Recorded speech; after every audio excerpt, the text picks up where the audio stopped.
जी, तो Valentine day पूरी दुनिया में मोहब्बत का दिन मनाया जाता है, लेकिन क्या सब इसे एक ही नजर से देखते हैं?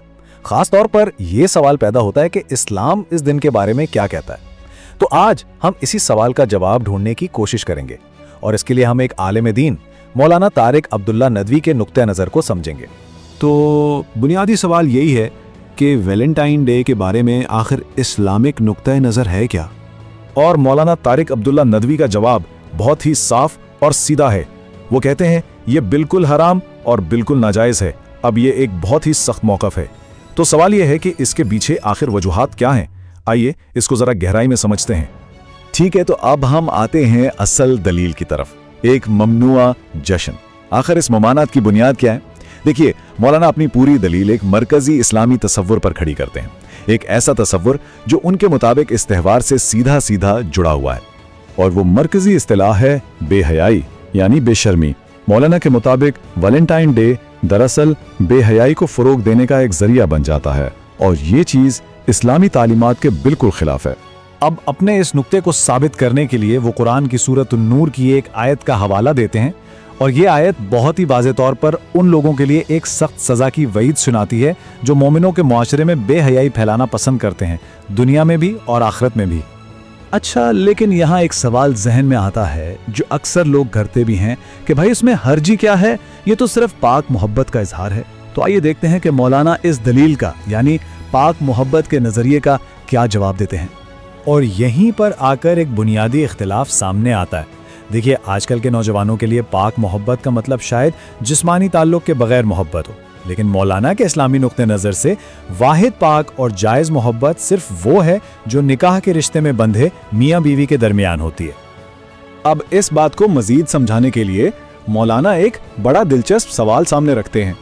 वो पूछते हैं कि क्या कोई शख्स ये बर्दाश्त करेगा कि कोई अजनबी आए और उसकी बहन को पाक मोहब्बत के नाम पे एक गुलाब का फूल दे जाए? उनके मुताबिक जवाब यकीनन नहीं में होगा, और बस यही वो समाजी मुनाफिकत है जिसकी तरफ वो इशारा कर रहे हैं। अब देखें, यहाँ एक बहुत अहम बात समझने की ज़रूरत है। मौलाना का मौक़िफ़ मोहब्बत के ख़िलाफ़ बिल्कुल भी नहीं है, बल्कि वो ये कहते हैं कि इस्लाम मोहब्बत के जज्बे को पूरी तरह तस्लीम करता है। फ़र्क सिर्फ इतना है कि इस्लाम इसके इजहार के लिए एक सही सिमत, एक सही रास्ता दिखाता है।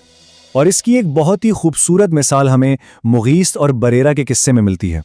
ये एक शादीशुदा जोड़ा था, लेकिन बरेरा के आज़ाद होने के बाद इनमें जुदाई हो गई। मुगीस का दिल टूट गया। वो मदीना की गलियों में उनके पीछे रोते हुए फिरा करते थे।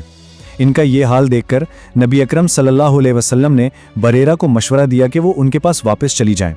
लेकिन बरेरा ने पूछा कि क्या ये आपका हुक्म है या सिर्फ एक मशवरा?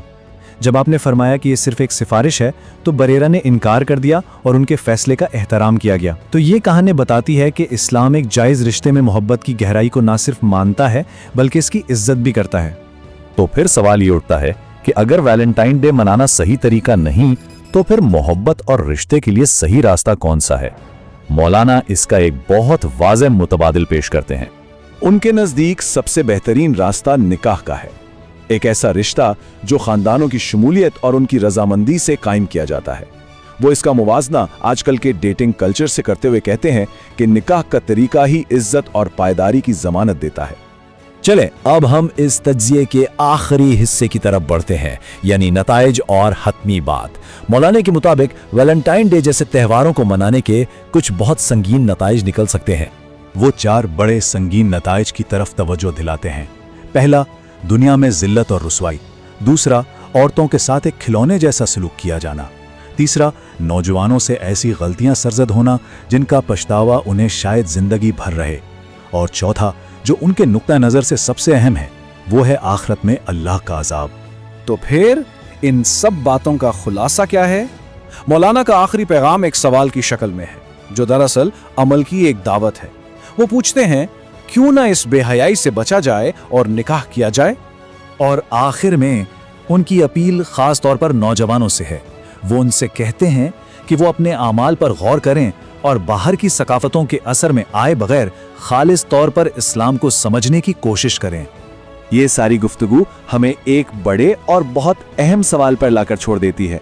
कदीम अकायद और आज की जदीद आलमी सकाफतों को एक साथ कैसे चलना चाहिए? जब इनमें टकराव पैदा हो तो इनके दरमियान हम आहंगी कैसे पैदा की जा सकती है? ये एक ऐसा सवाल है जिस पर गौर करना बहुत जरूरी है।